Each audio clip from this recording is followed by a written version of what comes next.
Hi friends, చిటికెలో chicken pakodi ఎలా చేసుకోవాలో చూపిస్తున్నాను ఫ్రెండ్స్. సాల్ట్ వేసుకోవాలి, కారం వేసుకోవాలి, మసాలా వేసుకోవాలి, శనగపిండి వేసుకోవాలి,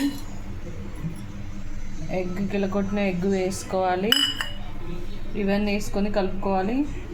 ఇవన్నీ ఇలా వేసుకొని కలుపుకొని ఒక పావుగంట సేపు పక్కకు పెట్టుకొని నానబెట్టుకోవాలండి.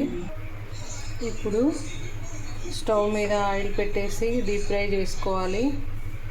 ఇలా చికెన్ ముక్కలు ఇలా వేయించుకోవాలి.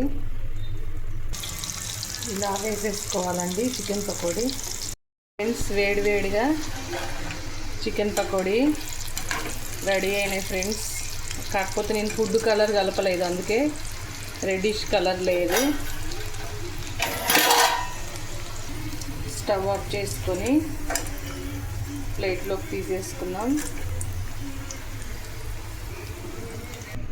ఈ ఆయిల్లోనే